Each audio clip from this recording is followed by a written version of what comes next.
Assalamualaikum warahmatullahi wabarakatuh.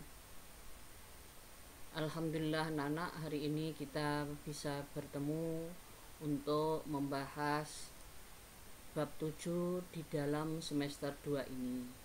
Sebelum kita membahas bab 7 ini, marilah kita awali pembelajaran ini dengan membaca doa. Bismillahirrahmanirrahim. Anak-anak, sebelum kita mulai, marilah kita awali dengan mengisi absen terlebih dahulu. Terima kasih. Anak-anak, marilah kita awali bab 7 ini dengan peran Indonesia dalam perdamaian dunia sesuai Undang-Undang Dasar Negara Republik Indonesia tahun 1945.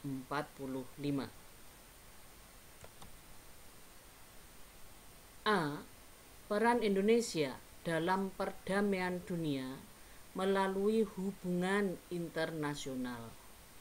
Nah, oleh karena itu kita harus mempelajari terlebih dahulu tentang pengertian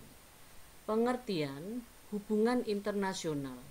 Apakah yang dimaksud hubungan internasional? Hubungan internasional artinya adalah hubungan antar bangsa dalam segala aspek yang dilakukan oleh suatu negara untuk mencapai kepentingan nasional negara tersebut, meliputi antara lain bidang politik, budaya, ekonomi, pertahanan, dan keamanan.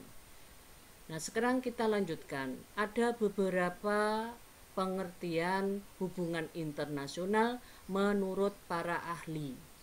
Contoh, menurut Mokhtar Kusuma Atmaja, yang dimaksud pengertian hubungan internasional artinya adalah hubungan antar bangsa dan berkembang pula kebiasaan atau peraturan-peraturan hukum yang merupakan kesepakatan bersama.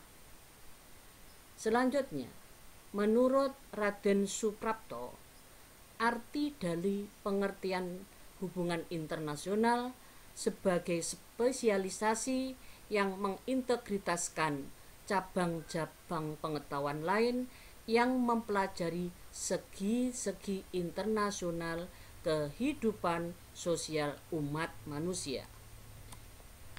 Kita lanjutkan. Sekarang landasan.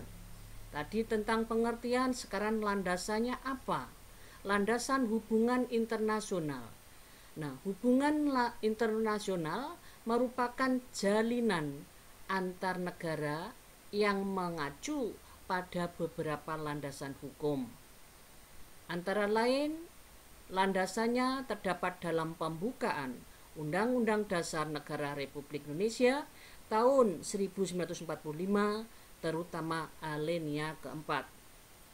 Yang kedua, tentang pasal-pasal dalam piagam PBB dan dalam perjanjian internasional yang kita kenal dengan nama traktat atau treaty. Suatu persetujuan yang dinyatakan secara formal antar negara atau lebih mengenai penerapan serta ketentuan tentang hak dan kewajiban masing-masing dari pihak. Nah, sekarang deklarasi hukum laut internasional. Kita mengenal sarana-sarana hubungan internasional yang kita sebut dengan nama diploma, lobby, dan negosiasi. Sekarang arti diploma diartikan sebagai proses komunikasi antar pelaku hubungan internasional untuk mencapai tujuan bersama atau kesepakatan tertentu. Yang berikutnya tentang negosiasi. Negosiasi artinya adalah proses interaksi antar pelaku hubungan internasional untuk berusaha menyelesaikan tujuan masing-masing yang berbeda dan saling bertentangan atau melalui perundingan. Berikutnya tentang lobby. Lobby merupakan kegiatan politik yang dilakukan untuk mempengaruhi negara tertentu sehingga pandangan atau kepentingan suatu negara dapat tersampaikan. Kita lanjutkan. Apa pentingnya hubungan internasional? Pentingnya hubungan internasional itu ada dua, dari faktor internal maupun faktor eksternal. Sekarang kita bahas tentang faktor internal.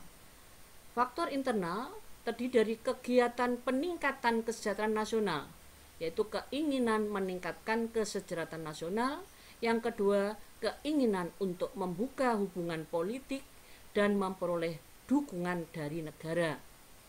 Dan adanya kepentingan nasional yang tidak selamanya dapat dipenuhi di dalam negeri sendiri, baik yang bersifat ekonomis, politik, kultural maupun keamanan. Kalau dilihat dari faktor eksternal, dengan adanya hubungan internasional yaitu adanya perbedaan, keadaan sumber daya alam, iklim, budaya, dan jumlah penduduk. Berikutnya, adanya perbedaan kemampuan dalam penguasaan ilmu pengetahuan di berbagai bidang.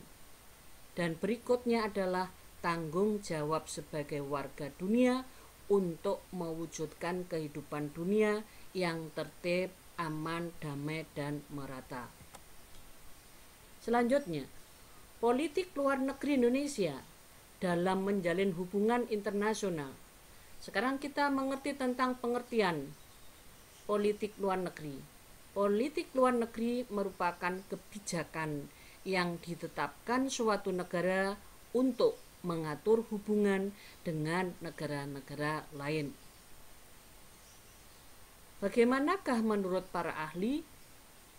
Menurut Hudson, yaitu disiplin dari hubungan internasional tentang politik luar negeri untuk menjadi panduan bagi negara-negara lain yang ingin bersahabat dan bermusuhan dengan negara tersebut. Menurut J.R. Skills, pokok-pokok hubungan luar negeri dari suatu negara.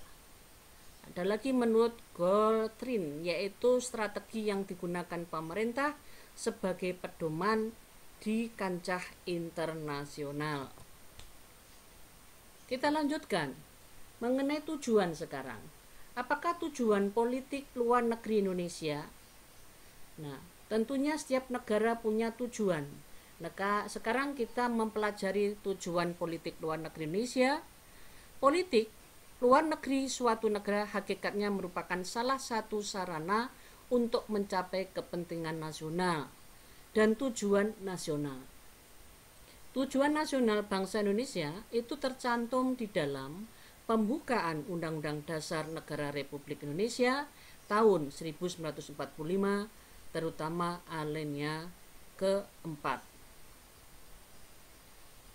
Antara lain adalah melindungi segenap bangsa Indonesia dan seluruh tumpah darah Indonesia, memajukan kesejahteraan umum dan mencerdaskan kehidupan bangsa. Itulah tujuannya. Sekarang sifat politik luar negeri Indonesia, yaitu kita mengenal sifat bebas dan aktif. Bebas artinya bangsa Indonesia menetapkan sikap pandangan terhadap berbagai permasalahan internasional terlepas dari ikatan blok barat maupun blok timur. Di kita bebas, ya, yaitu tidak memihak baik itu blok barat maupun blok timur. Indonesia sifat politik luar negerinya sekarang bebas dan aktif. Aktif artinya di sini artinya adalah Indonesia senantiasa aktif memperjuangkan terwujudnya perdamaian dunia. Apa dasar hukum pelaksanaan politik luar negeri Indonesia? Dasarnya terdapat dalam landasan ideal. Adapun landasan ideal negara kita adalah Pancasila. Kalau menurut landasan konstitusional adalah Undang-Undang Dasar 1945 dan landasan operasionalnya ada di dalam Undang-Undang Nomor 37 1999 tentang hubungan luar negeri dan Undang-Undang Nomor 24 tahun 2000 tentang perjanjian internasional. Itulah anak-anak, alhamdulillah sekarang sudah bab 7 kita selesaikan. Mudah-mudahan bermanfaat untuk kalian. Jangan lupa tugas-tugas saya.